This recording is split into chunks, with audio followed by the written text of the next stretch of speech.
轻，但是他是原来的新疆队的主力，拿过全国锦标赛的亚军。那么也很早呢，去年呢转入了职业拳击，目前的战绩呢也非常不错，6胜1平4次 KO。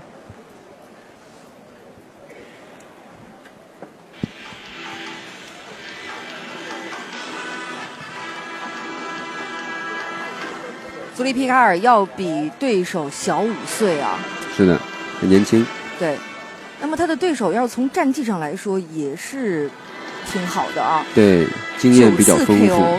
18胜啊。18胜4负1平9次 KO。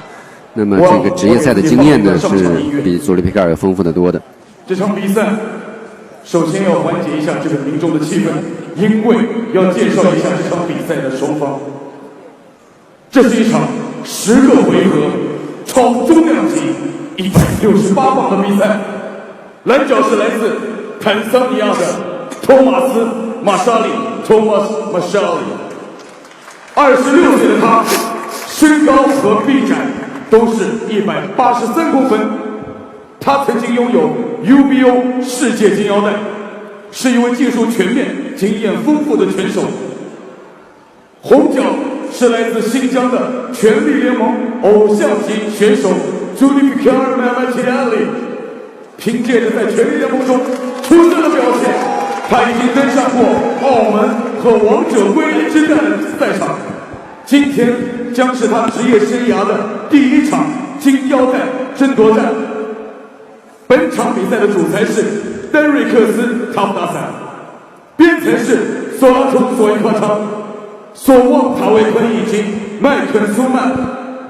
再一次全场一起欢呼，因为接下来即将是决出 WBO 东方冠军金腰带的争夺战。谢谢大家。这也是一场巅峰对决啊！是的，是的，比赛的级别很高，而且这个祖利皮卡尔呢，跟刚才结束的一场的伊利夏提啊，这两个人是叫什么？叫光腚娃娃，从小一起长大，一起练拳，一起进新疆省队，一起打全国比赛，然后一起退出业余拳击呢，转入职业拳击。两个人所有的轨迹都是一样，很有意思。所以说他们两个这个打拳的风格上也会还真不太一样，真不太一样。对，哦，伊利夏提呢是那种纯粹的进攻型的选手，那祖利皮卡尔呢技术还是相对比较稳重一点，但是拳头很重，比较内敛哦。对，拳头很重。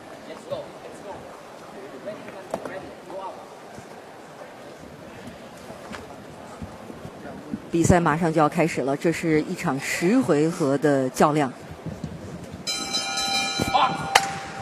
现在比赛开始。这个坦桑尼亚选手感觉这个上肢的这个维度啊有点瘦，明显不如祖利要强壮，但是他经验非常丰富，看得出来。哦，你看得出来，这个黑人选手这2下子还是非常老道的。第1回合他完全在试探啊，试探祖利皮卡尔。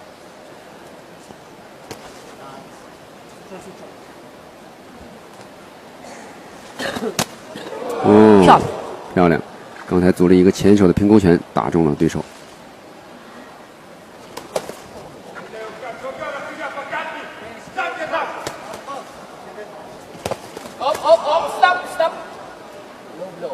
哦，击打过低了，击打到腰带以下的部位。这也是在职业拳击比赛当中是有明确规定的。对对对，这是明显的犯规，裁判会给予一个提醒和警告。哦，又一个前手平勾打中了，祖利的拳还是蛮重的，而且祖利的脚下移动也是不错。是的。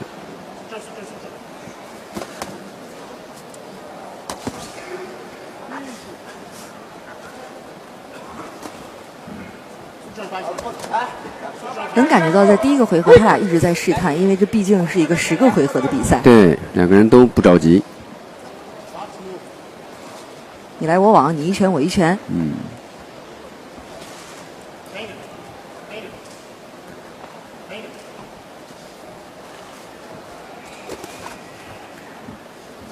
黑人选手的上肢力量不够，我觉得对祖利皮卡尔的这种威胁还是不大，所以祖利呢，我觉得应该是在不断的在找机会，创造机会。但是坦桑尼亚的这名拳手马沙里啊，他经验比较丰富。对，经验确实很丰富，看得出来的。因为他让祖利抓不住他。对，始终在移动。所以说，这种节奏的掌握对于他们来说，尤其是这种距离的掌握就很重要了。是的。刚才这组交换打得蛮精彩的，双方互有击中。这是一个失去重心的倒地，不是击倒。也能看出来马沙里这种心情格外的急迫呀。是，到目前为止呢，他还是比较被动的。这个祖利的左手的平勾拳呢，让他吃了很多亏。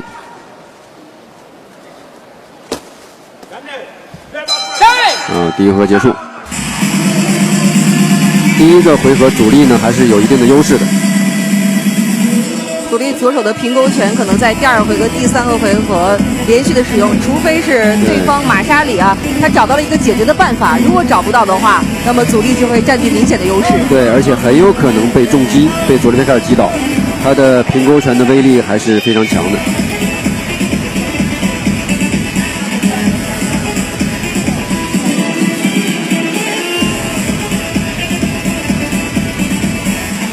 有的时候，这个比赛啊是考验一个拳手的综合素质。是的。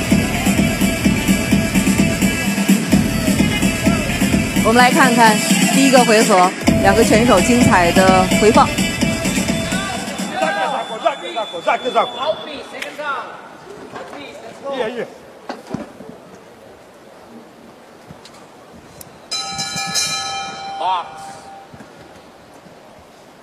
第2回合开始了。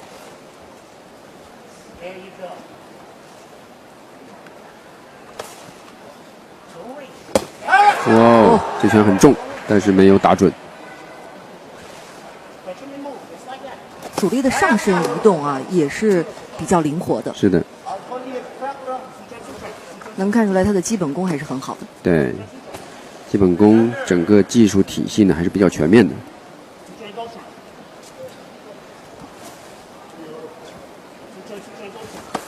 漂亮。哦，漂亮！这个后手迎击抓得非常好，非常准。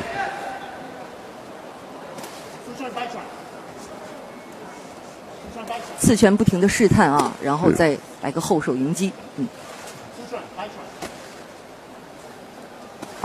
祖利皮卡尔的报价也很好，但你看对方他的报价就没有祖利皮卡尔好，而且他这个报价一直是把手放在下面的。对。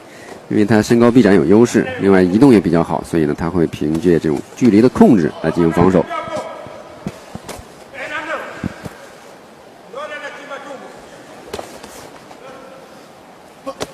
哇，这拳打中了！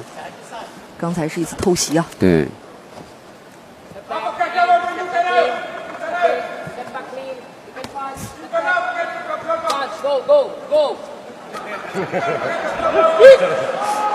这两个选手现在这是在两个人老抱在一起，谁也不愿意松开。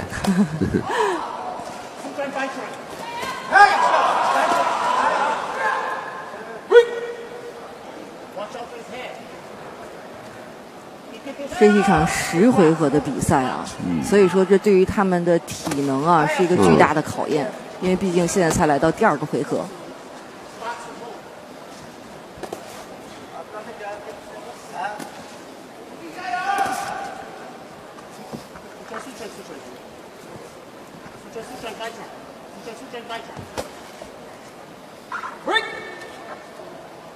祖利皮卡尔在这一回合的表现啊，我觉得他一直在迎着对方打。是，他在找机会，找迎击反击的机会。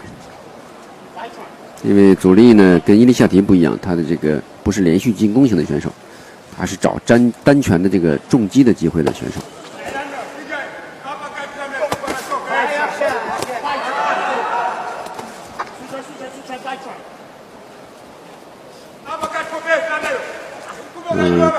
这一会儿有点吃亏，阻力还好。其实面对这样的一个级别，中量级或者是就是比较大级别的选手啊，一般情况下都是这种站着对攻。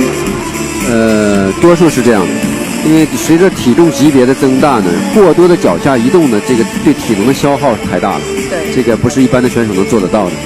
不会像那种小级别的选手啊，他跑动会非常的灵活，脚下的功夫很好。对，所以中大级别选手一旦是这种移动型打法的著名拳王，就是非常出色的话，他一定是怎么说是非常难得的。比如我们最著名的拳王阿里，他就是移动型的打法，这是非常难得的。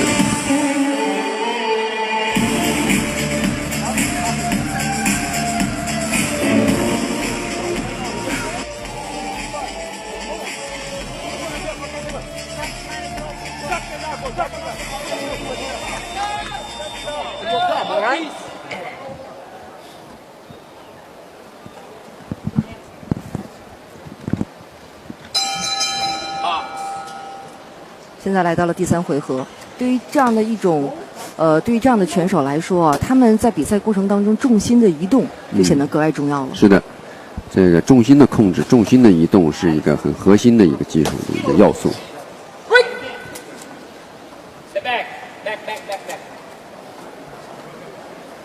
阻力有点生气了，夹着他的手臂不放。哦，这个失去重心了，不是击倒。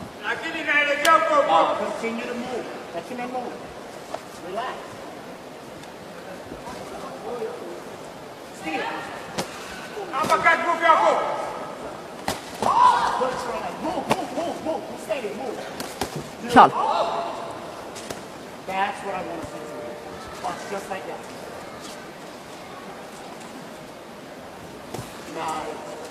对方托马斯马沙里啊，一看是经验很老道。是的，是的。他的这种身体的力量素质和整体的感觉呢，其实没有佐里皮卡尔好，完全是凭借一种强大的经验在对抗，在周旋。但这种经验啊，这毕竟是一个10回合的比赛，经验当然很重要。但是到了最后几个回合的话，可能话它就会有一些变化。是的。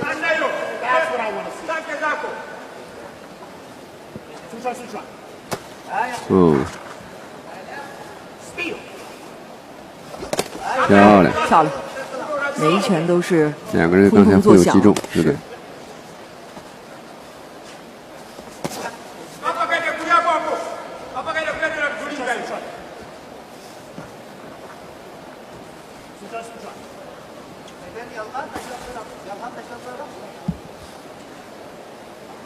对于这样的比赛，我想每一个拳手之间啊，他们都应该知道对方的一个打法。之前会看一些比赛的录像吗？应该会的，应该会的。因为这些新秀的选手也好，老选手也好，他如果打的比赛比较多的话呢，在网络上应该会找到一些视频的资料，他们会尽量的去研究一下战术的应对。像有的拳手，他还会找这样的拳手进行陪练的过程当中，会根据各自的特点来进行有效的这样的训练。是的，会有的。哦，这个腹部拳非常的重。哦，漂亮漂亮。哇，打了，击倒了。这是一个清晰的重拳的击倒。哇，非常棒，太漂亮了。我觉得他可能起不来了，他可能会放弃比赛，因为连续的3个重拳打得非常清晰，非常重。哦，继续比赛，在最后一刻起来了。这个真的是很漂亮。哇，又一个后手重拳，漂亮。佐里皮尔现在应该抓住这样的一个机会啊！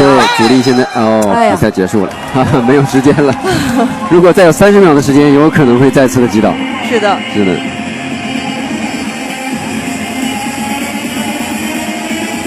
也展现出了佐里皮卡尔强大的一个重拳的击打能力。但是也给对方一个休息啊、调整的机会。这种休息和调整对于每个选手来说格外的重要。是的。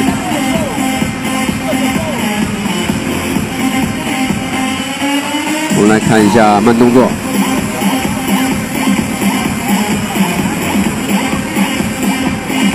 这一拳他可能打中了头部。对。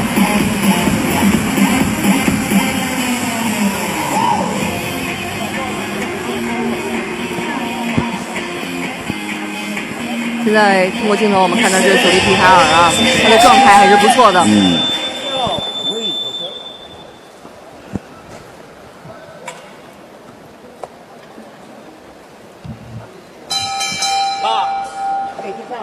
第4回合的比赛已经开始。穿着黄色短裤的就是来自于新疆的佐利皮卡尔，那么穿红色短裤的呢是来自于坦桑尼亚的托马斯马沙里。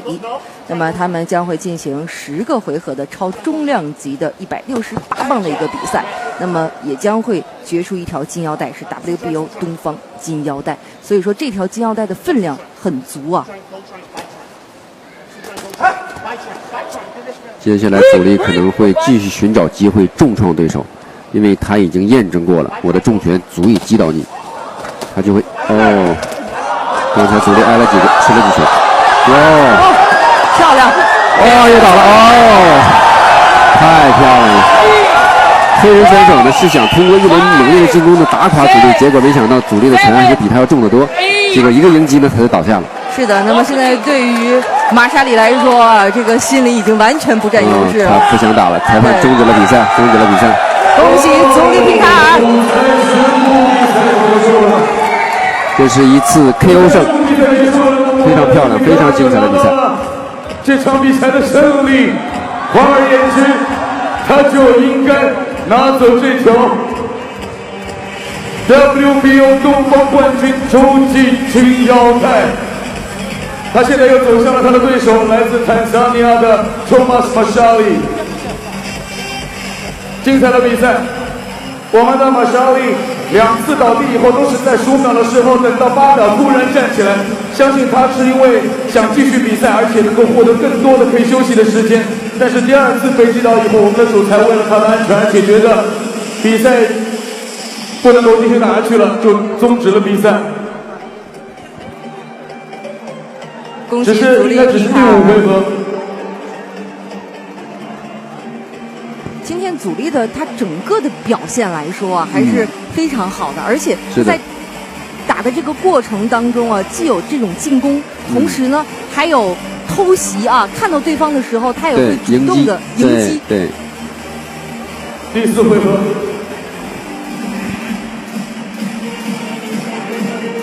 本场比赛的获胜者。The bell goes to Red Corner， 红角佐利皮卡尔在第4回合53秒TKO 获胜，恭喜我们的佐利皮卡尔马拉西亚利。这是佐利的母亲，也非常的激动，流下了热泪啊！是。看到自己的儿子能取得今天这样的成绩，只有母亲才能知道儿子自己付出了多少的心血。在第一时间直接让我们的佐利皮卡尔面对我们的镜头，有什么话想说的吗？佐利皮卡尔，简单的采访一下。我觉得他挺兴奋的，一下子有点语无伦次了，但是镇定一下，深呼吸 ，OK。然后我觉得让你讲话比让你打拳更加难，但是你要说 say something。我现在实现了小时候的第一个梦想，因为我小时候每周星期天光看那个中央5播出的职业比赛。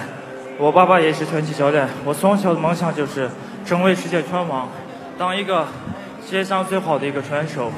现在我觉得爸爸的苦，我现在实现了第一步。我相信以后我走的路更长，希望我成为第一个世界4大组织的金腰带拿下来的人。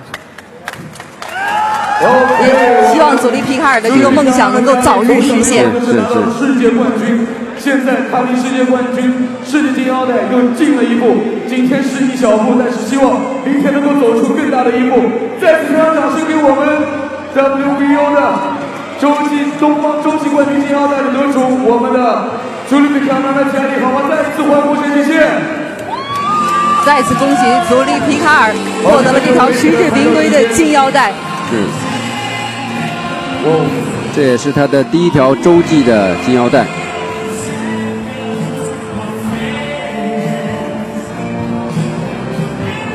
那么今天的全力前行 WBO 职业拳击系列赛呢，为大家